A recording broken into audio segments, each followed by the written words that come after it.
Hello and welcome to History Through Fiction, the podcast. I'm your host, Colin Mustful, and today I am thrilled to be joined once again by Madeline Martin, author of the novel The Book Lover's Library. Madeline, welcome. Thank you so much for having me, Colin. I want to start with your main character in this novel, Emma Taylor, who is a widow, and I was shocked to learn that there were legal restrictions against toward what widows could do. And she couldn't get a job. And I found that very shocking. I don't know if other readers have the same experience, or maybe I just haven't been paying attention, but why were there legal restrictions on widows in Great Britain at that time? I was pretty shocked by it too. Basically, when women got married, they had to give up their jobs. And the whole reason why they had to do that was that they would be available to take care of their husbands and their children. Because a woman's main job in her life was to take care of her children. So when you had a widow, if she was just a widow, she could go back to work with no problem. But if she was a widow with a child, her job essentially should be to take care of her children. And so it was really difficult to find employment that were in dealing more like with like more like middle class and upper middle class. When you had jobs like factories, for example, they didn't care as much. However, people who ran factories typically wanted to hire girls who were just out of school, who were about the age of like 15 or 16, because they were young, they had sharp eyes, they had fast hands, they could pick up things really quickly. And women who were a little bit older were already kind of, they'd already lost like a decade worth of really good employment with those women before they even got started. So it was very difficult for women who were widows with children. So what were the options for women like Emma? How would they be able to provide for these children that they're supposed to be taking care of? Generally, it was to get remarried. That was what was expected of them. And so, unfortunately, a lot of women found themselves in really bad marriages because they had to go with men who were willing to take on their children, and a lot of men weren't. In some cases, like with Emma's, she was very lucky because her husband had paid into a program that allowed her to have some sort of a pension after his death. But you had to pay into that pension for a certain number of years prior to it even to take effect. So some women who had husbands who died, who hadn't paid into that pension, would be left with absolutely no financial support from the government. Tell me about Nottingham, England, where the novel takes place. I know a little bit about the London Blitz, but I'm not familiar with what was happening in the outskirts. So tell me about the setting for this novel and what were the circumstances there. So Nottingham, England, it's like about a 2 hour train ride away from London. And a lot of people know it for oh my gosh, what's his name? Sorry, my brain. Robin Hood, Robin Hood. Thank you, Robin Hood. Oh my goodness. Everyone knows Nottingham for Robin Hood and the Sherwood Forest and everything. But it was really one of the things that I really liked about Nottingham is that they had these caves underneath that people were able to use for shelter. So these caves during the medieval times were used for leper colonies, and they were also used for tanners who had kind of really smelly tasks that they would perform. Later on, it was used by bootleggers to sneak in alcohol. And so it's kind of had this long history. And so when World War II broke out, a lot of the caves that were underneath people's homes were basically just being used as storage.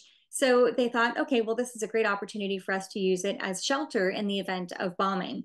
And Nottingham did, in fact, get bombed. There were several occasions, some of which had a few dozen deaths. It wasn't nearly to the extreme as London, but they definitely still had to deal with bombings throughout that time period as well. And what kind of sacrifices did people in Nottingham have to make? I read that people were asked to kill their pets, and then of course Emma had to send her child away. Talk about those sacrifices people had to make. Right. So that was actually throughout all of England. The first was in the very beginning when war was being declared, was this nationwide call for people to kill their pets, which is horrible, horrible, horrible. And unfortunately, tens of thousands of people heeded this call.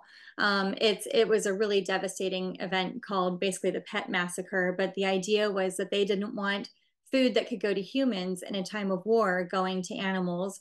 And they also didn't want animals to be stranded in situations that were dangerous and could leave them, having to face a really horrible, long, painful death. So it was better to humanely put them down before they could have to face something like that. In the end, like later on, as the war went on, they changed their tune about that. But in the very beginning, it was a very awful thing. And that's one thing that Mrs. Pickering, who is a character in the Book Lovers the Book Lovers Library. Gosh, see. So Mrs. Pickering, that was in the Book Lovers Library, she had her little dog Tubby, and she refused to go along with that. As far as the children being evacuated to the country, that was referred to as Operation Pied Piper. And it was basically an initiative to get all of the children out of major cities, not just London, but even cities like Nottingham that had a lot of factories and that were making munitions for the war. And basically just kind of put them in safer locations. But I honestly can't even imagine having to send my child away to an undisclosed location because you don't know where it is. You don't know who they're going to be staying with. You don't know how long they're going to be gone for, or if you're even going to have the opportunity to be able to go and visit. And so with some of these kids, they did eventually start to trickle home because they called the very first part of the first year of the war the phony war because kind of nothing was really happening. But some children stayed away for almost 6 years from their families. I can't even imagine being separated for so long from my daughters. Do you think ultimately it did provide more safety? I do think that it did keep children from being killed. However, it also resulted in a lot of children being orphans, because their parents were still in those locations. And, we are such a mobile community now. Like we're able to just kind of go wherever we want to go. We can pick up and move if we want to pick up and move. It wasn't really like that back then. You couldn't really decide, hey, I'm going to take my job and go to this place in the country and live and work here, and it's going to be a perfectly easy thing to do. People generally lived where and they lived and died where they were born. So they didn't really have a lot of those options. So it was very helpful for at least keeping the children safe. However, some of the children were in places that really weren't safe for them, unfortunately, with abuse and that kind of thing. And that is something that I do kind of explore a little bit of in the Book Lovers Library as well, as Olivia is having to go from different billeting location to different billeting location. So we've been talking a lot about the history within the novel, but it is called The Book Lover's Library. So tell us more about Emma, the main character, and her love of books. So Emma is her daughter. I'm sorry, Emma's father actually owned a bookshop called Tower Bookshop. And unfortunately, it burned down when she was about 17 years old. And so Emma has a very complicated sort of relationship with books, where she had always found comfort in them in the past. It had been really her whole life. And then when her father died, she associated what was once comfort and love with something that was really painful. And so she has very complicated emotions when dealing with starting working at the Book Lovers Library. So with her daughter, she, especially because her daughter doesn't really actually like going to school. She doesn't like reading. She doesn't like any of those things. But Olivia basically will start to learn how to love books eventually throughout the story. But first, before she can do that, Emma has to learn how to reconcile her hurt with her father's loss and be able to find love in the community of books once more. So you mentioned Olivia, you mentioned Mrs. Pickering. Mhm. We know Emma. There's a large cast of characters, though. So tell us about some of the characters and who is your favorite among those long list of casts that you have. Oh gosh. Okay. So, well, first of all, I just have to say that I had so much fun coming up with the characters for this book. I really wanted to channel kind of like the same heartwarming vibes that I had in the last bookshop in London. So these characters were all written with a lot of heart. So we have Mrs. Pickering, who is the landlady in the building that Emma lives in. We have Mr. Sanderson, who's the grumpy old man who lives upstairs. Oh, and we have Tubby, who's this little white, adorable dog that belongs to Mrs. Pickering. Margaret works at the Book Lovers Library with Emma, and she's just a really, really fun, sweet woman. Let's see. We have Miss Crane, who is a very mean woman who works at the Book Lovers Library because not everyone can be nice, right? And then we have Miss Bainbridge, who is the manageress of the Book Lovers Library. And we have Mr. Fisk, who hopefully my readers will all love. I was reading your book's Goodreads page, and I was fascinated to see that your review for the book was just updates of what's going on. I have not seen an author do that. What made you think of doing that? I thought that it was just kind of a fun way for readers to get to follow along the process with me. I've had a lot of really positive feedback from readers saying how much they've enjoyed me doing that. So it's just kind of something that I've kept up with. Like, hey, here's this book idea that I sold, and this is kind of where the idea is coming from, and this is my next step, and this is my next step, and just kind of keeping up with it. It's a fun way to loop my readers into all the action of what's going on with the next book that they're going to read by me. And in those updates, you wrote that this novel was very personal for you. Can you talk about why that is? Yes. So I was actually a single mother myself for about 4 years before my husband and I moved in together. And so with Emma being a widow, she has a lot of moments that are these like, single mom moments where not just dealing with a lot of the flack that she gets from other people, but also these beautiful, tender moments that are shared just between herself and her daughter. But then on top of that, I also have my relationship with my husband, who's kind of like my own Mr. Fisk, who, he has taken my daughters wholly and completely into his heart. And he's just really seamlessly integrated into our family. And he's really just kind of made us whole. And so getting to incorporate a lot of the memories from my daughters, a lot of the memories from my difficulties and my struggles as a single mom, and the beauty of really coming together and have a family feel whole again. I really incorporated so much of that into this book. Can you take that a little further and talk about in this novel, Emma is inspired by books and the characters in books. So, are there some books from your childhood that have inspired you and some characters that you carry with you now? Well, I love Jane Austen. So, with The Last Bookshop in London, my main character was Grace Bennet, and Bennet was sort of a nod to Pride and Prejudice. And then in the Book Lovers Library with Emmeline, she's just called Emma, and that's obviously taken from Emma from Jane Austen as well.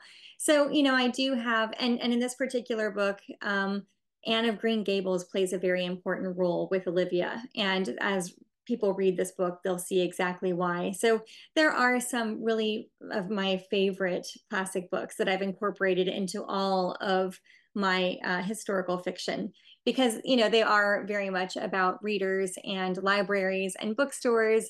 And for me, it's because for like reading is just such a ubiquitous part of my life. Either I'm thinking about a book that I've read or that I want to read, or maybe even that I want to write. And so I just can't imagine writing characters that don't necessarily have that same importance of books in their life. So mhm. And your cover has a lot of different elements on it, and I think maybe some nods to your previous novels. Tell us a little bit about the cover and what you like about it. Yeah, thank you. So I'm going to hold it up because I know that we're doing an audio version of this as well. So in the well, first of all, it's got these lovely bookshelves on the front of it, which I absolutely love. And then we have these scenes right here. So the first one is sort of like a little desk with all the library books, which looks very much sort of how one of the book lovers libraries would have looked. And down on the bottom left-hand side, we have a mother and daughter. And the little girl has braids because Olivia has braids several times throughout the book. And um, one of my favorite aspects of this is actually the fact that one of these books on the bottom shelf has a little eyelet at the very top. And the books that were lent out during the Book Lovers Library, they had these little eyelets that were punched in the very top of the spine of the book because when they had their Class A or their Class B subscriber tags, they would be threaded through there for people could use it as a bookmark even as they had their book checked out.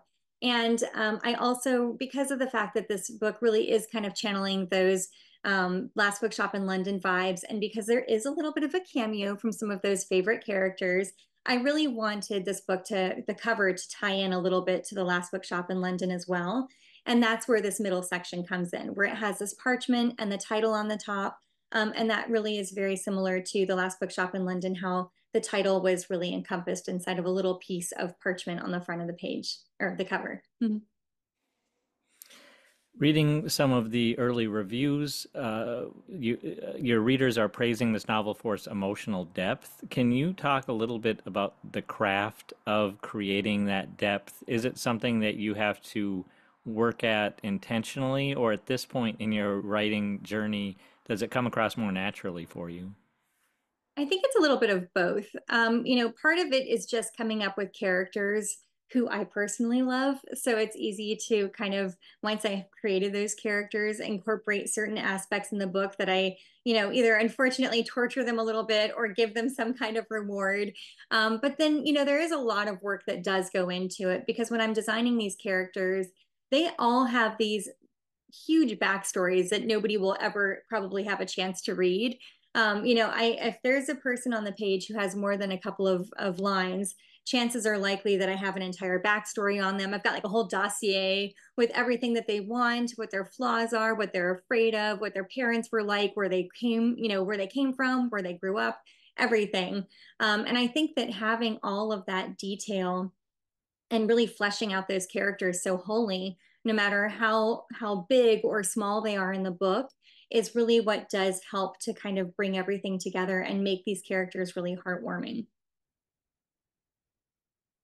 If someone found that, they might question your sanity a little bit. I know.